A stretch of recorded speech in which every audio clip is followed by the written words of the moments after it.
The views expressed during this program does not necessarily represent those of really any sane person with a brain. Listening to this program may actually kill brainwaves and make you dumber than you may already be. Listener discretion is advised. Really, because this show sucks to begin with. Oh, look at Mr. Handsome right there. I wish I could see you, but you're still the man of mystery, the man in black. Well, you know what? I'm Charlie from Charlie's Angels. Bosley is more like it, but we'll leave it there. You son of a bitch. Hey, how you doing with Fantasy Fat Guys? I am Bill Powers. I am Porterhouse.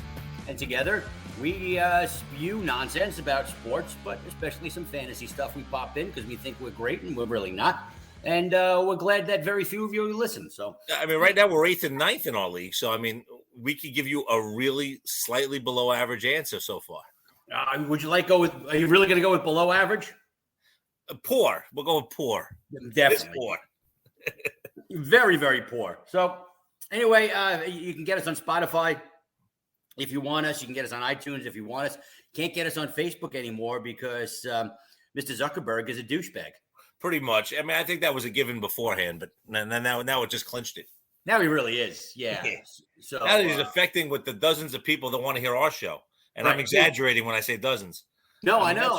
And I don't know why, because we think we're funny. Yeah, I mean, nobody else does. That's the problem. Obviously. So to the table. Let's get right into stuff. We'll discuss some baseball first with our league. Gino, one of our best listeners. One of the few listeners. I mean, wouldn't even say best. Yeah, well, that's true. I guess he's unhappy because he's in like last place, and he wants to make all kinds of changes. He wants to add even more players to our rosters, which are already watered down, in my opinion. Well, the thing is, and you go to a lot of leagues in fantasy, and you can make 5 moves a week or 10 moves a week or unlimited moves. We make it a little stricter. All right, we have it where you allow 4 bench players with your roster. Mm-hmm. You only allowed 50 moves, which is up. Remember, we used to be at 30, and you used to have to pay for anything additional to get to 40. Right. But we got it up to 50. And now Gino wants to get the bench players go from 4 to 7. And you and I both contend that will just dilute the free agent pool and take away some strategy that's much needed in the league. As of right now, it's like incredibly. I already think it's kind of watered down for us as far as the free agent pool. Well, we've added an extra bench play from when we started as well. We've added more DL spots so people can hold on to guys that are hurt a little bit easier. I mean, I think that we've already diluted it somewhat already. How easy do we want to make this league? I don't know. I know you and I discussed it last week, and this is what I put forward to Gino. We'd like some NA spots available. Yeah, I don't even think we need more than one, but I just think if you are going to take a young player and and he's going to get sent down, you should be able to hold on to him and put him in an NA spot and then replace him with a player that's going to be active on the roster. I think that's only fair. I'm all for seeing that I've got 3 NAs on my team right now. Well, you had a youth movement. Very Your much. draft was done in the 15th round, and my draft was done with 3 picks in the last round. So that's the difference the way how our teams look. Absolutely. Well, this week I had to get off the bubble. I had to drop Spencer Torkelson. Not that I wanted to, but I need some players to play. There's a legit chance he's going to end up on somebody else's team. I'll just leave it at that.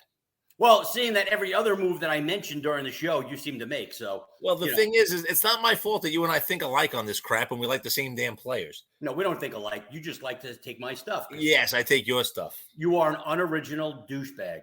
That would be you. No. You're original? When did you start turning original? Where was I that day? You know what? I believe that was when I was in Moscow talking to Putin, trying to take care of this Ukrainian war thing. And look what you did. Well, you know what? He's not a very sympathetic fellow.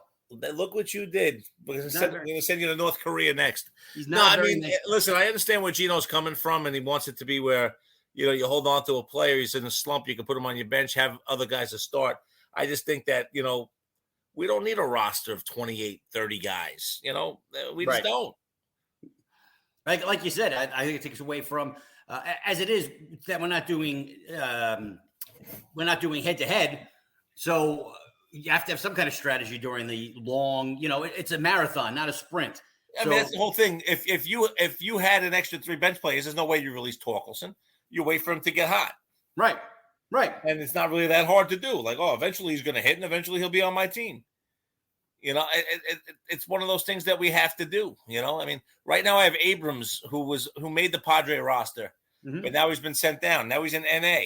So I have a choice. I can release him, or I can hold him on my bench. Right now I'm holding him on my bench, hoping that he gets back up to the big club and he's a potential like late round keeper next year. But who knows? But that's the risk I'm taking. I've got 3 NA guys, and that's why I had to get rid of Torkelson, because I have some kind of maneuverability. You need to have somebody on the bench that can play for somebody in case there was something up. The guy was off.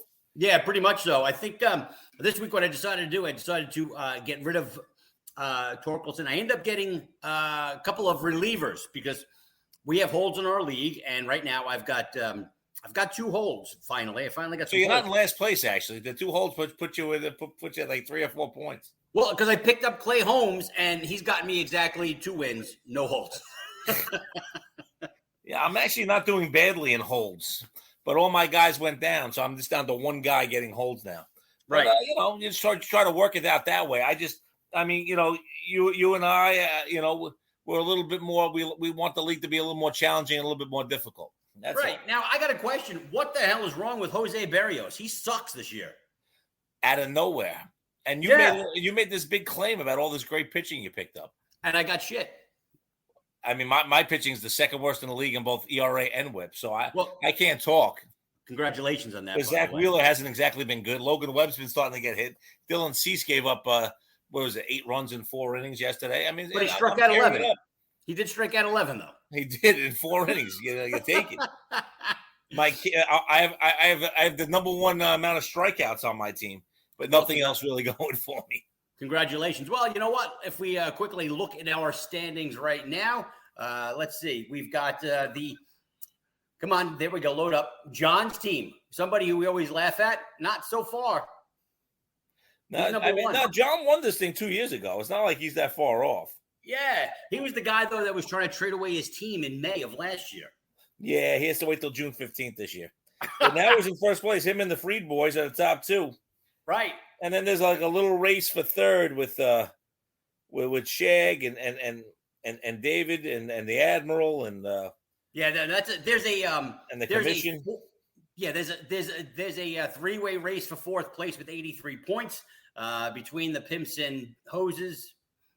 Is that Hoses? It's supposed to be Hoses, but it's supposed to be Jose's. Yeah.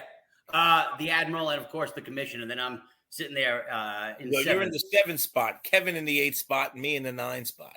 And I'm still in that. My biggest problem is I've got very low on runs. I've got a 1 on runs and 1 on stolen bases. If I can just get into the mediocre category of those, I get myself back into the fight, and I will. All of you assholes are going down, just so you know. Oh, no doubt about it. I mean, the funniest part will be when you don't do that, and your draft was done in round 15, and I get to make fun of you for a full year. That would be exciting to me. So for me, I have 2 points in ERA, 2 points in WHIP, and not really hitting a lot of home runs. I got a lot of 3s and 4s. Not a lot of great things happening on my team. But hopefully we can turn it. I'm ahead of 3 other teams, including Gino. So nice. Well, let's take a peek. I'm going to just switch a couple of things over here. Last 7 days. Let's go with the total there. Last 7 days. Who is hot right now in fantasy? Well, in baseball, and is helping your fantasy team. Gene Segura is the number 1 rated player in baseball as far as fantasy is concerned right now. I mean, do you really think Segura holds it, though? No, absolutely not. But he's hot this week. He had 9 runs, 3 homers, 5 ribbies, 2 stolen bases, batting .526 with a 1678 OPS. Manuel Margot, who was sitting in our free agent wire for quite some time. Absolutely. Then clap for Jim Abbott, picked him up, and then he got hurt. Very true. Good job, another decent week for him. He was 6 for 10, 3 runs, 3 home runs, 8 RBIs, and blah, blah, blah. Bryce Harper, a great week. If you're looking for a free agent, maybe you're looking to pick somebody up, probably on the short term. Right now, Colin Moran in our league, he's available. He was the number 7 fantasy player last week. He's not that good. He's no, he's not, but he can play multiple positions, and he's not a bad guy to have on your bench. And he's on both corners, and he could give you a little outfield. So, and he's on there's something to that where you need guys that can play all over. And he's on Cincinnati, so his little bit of pop could go a long way in home games. You know what's funny is that I actually have 3 Reds, which is enough to make anybody laugh. Only one of which I drafted, by the way, which is Stevenson, who's actually doing real well behind the plate. Right. And he can play first base for me, so it's really cool. But I picked up Tommy Pham because, he's eventually going to hit, and he's starting to do it now. Right, and I told you to. Farmer at shortstop has been an enigma. He's still hitting under 200, and he probably won't be on the team much longer. But I have 3 Reds on the team, and they actually had a pretty good series against the Brewers, and now they play the Pirates, so you don't know. They could actually start getting hot again. They're a juggernaut, dude. They've won 3 in a row. I mean, against the first-place team they beat. Yeah, so another player you might want to be looking at is Tyler Nyquin. He had a very nice week last week for Cincinnati. See, all of a sudden, some of these guys actually start playing halfway decent. Cincinnati wins a game or 2. And that's all it takes. I mean, listen, they don't have much. As I said, that Farmer actually hit a double tonight and drove in Nyquin. And then Friedel hit a sacrifice fly and drove in Farmer. So Farmer has got a run and a ribby for me tonight. So things are really exploding.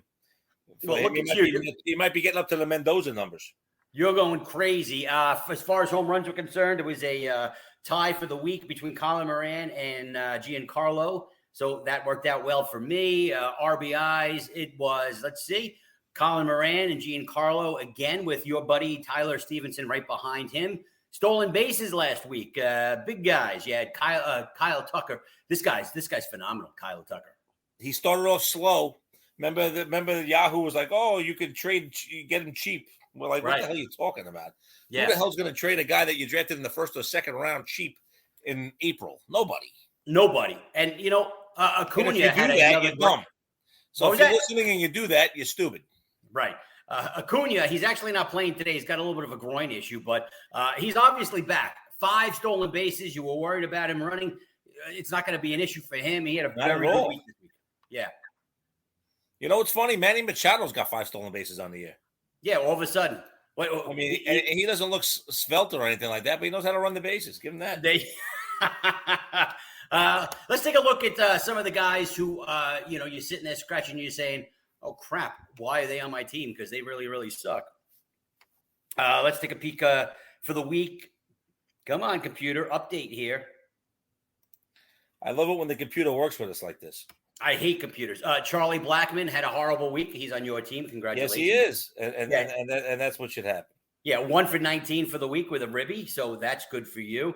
I don't think anybody in our league has Edward Olivares, and with good reason. No, he's not a household name. Yeah, but some of the guys who might be on some teams that come on, computer. We're not scrolling, buddy. I'm not scrolling as much as I would like. Here we go. Now we're starting to scroll a little bit. There we are. Arenado had a tough week, 5 for 25 with no home runs. He got off to a really good start, though, this year. So you just got to assume it's just a tough week, you hope. Right. James McCann actually went on the IL, but he had a tough week. Billy McKinney, if you had him, that means you were desperate. But Willie Adames had a very bad week. He's struggling this week. He was 3 for 23 with a couple of ribbies, but that was really it. And, as far as here, also keep in mind, who is it? Paul DeYoung got sent down by the Cardinals.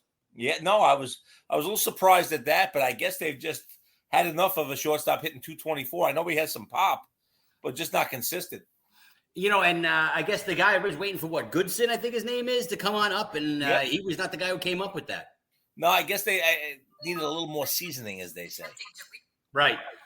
So let's take a picture. Let's take a look at some of the pictures and stuff this week. Let's Absolutely. see. Rostered. Let's go with this. Some of the better pitchers this week. Let's see. Luis Garcia. Wow, he had a really good week. A couple of victories, 18 strikeouts. And his ERA was 0.75, which is pretty ridiculous. Don't get much better than that, man. Yeah. Let's see.